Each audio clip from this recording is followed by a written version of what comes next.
Hey everybody, I just wanted to jump on here and maybe help make sense of something that didn't make a lot of sense to me as a young skeptic and even as a young Christian. I struggled to understand. So let's go over that together real quick. So the issue that I had was when I would read often in the Psalms, we would hear the psalmist or King David, he would say that he loves God's law and even meditates on it day and night. Now, this seemed bizarre to me for a couple reasons. Number one, the law, God's moral law, to me seemed horrifying. It seemed like such a heavy weight in a burden. Why in the world would you want to meditate on that thing? Right? I mean, all it's doing is explaining to me a bunch of moral things I can't live up to. Right? So, how in the world does this, how could David say he loves it? And then also what confused me too is the Apostle Paul says that the law is a curse, and anyone under the law is cursed. So it's like, well, is David cursed then because he loves the law, right? So I didn't understand that. And the reason I didn't understand that is because I didn't have what David had, and that was a loving relationship with God. You see, when you have a loving relationship with God, then that changes everything. And it also changes your outlook on the law. So, what do I mean? Well, when I said that I looked at the law and saw it as a drudgery, and I saw it as this heavy burden, this heavy weight, I was actually onto something and didn't realize it, right? Because this is what Calvin said there's three uses of the law, and one of the uses that he talked about was that one use of the law is to show us how hopeless we are, how sinful we are, which should make us run to God for grace. It should make us run to the gospel. And so I was actually onto something. I didn't realize it, but I was really close to one of Calvin's uses of the law there because I saw the law as such a drudgery.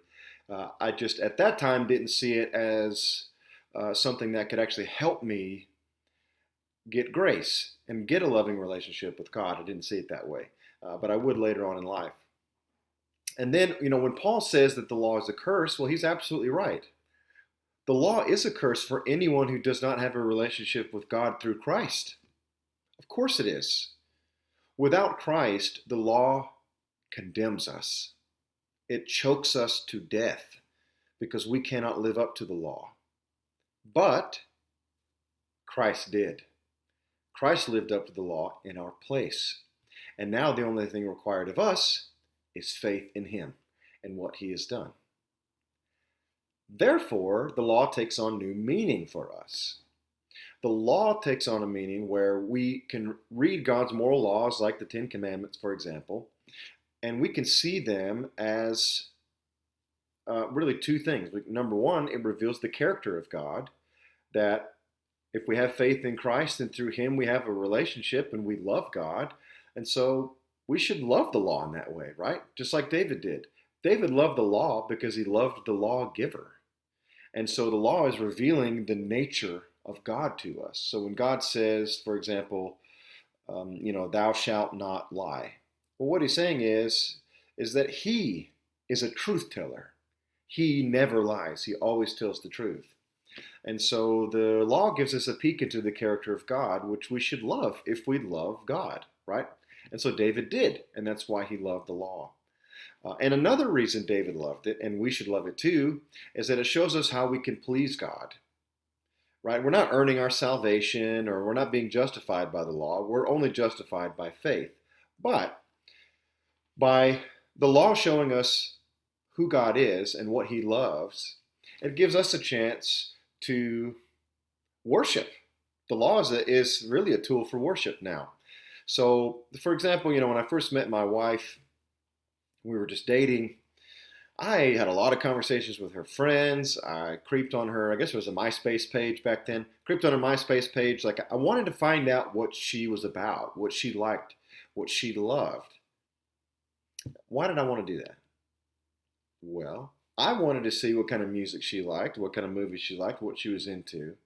so that I could please her, so that I could do things that I know that would make her happy, that would make her smile. Well, that's all that the law is for us as Christians. We see the law as God's MySpace page, so to speak, right? It's showing us what God is about and what He loves. And if we do truly have a relationship with this God and truly love Him, then we want to please Him. This is not some Christian duty, religious duty that we're under now. This is a love relationship that we have with God, and we see the law as a chance to dote our affections on Him, on this gracious God who has poured His love out on us and that we have loved in return. So, anyway, that's all I got for today. I hope that has helped you see what the Christian's relationship is to the law and how much we should really love it rather than seeing it as a pain or a drudgery. It should be something that, like David, we meditate on day and night.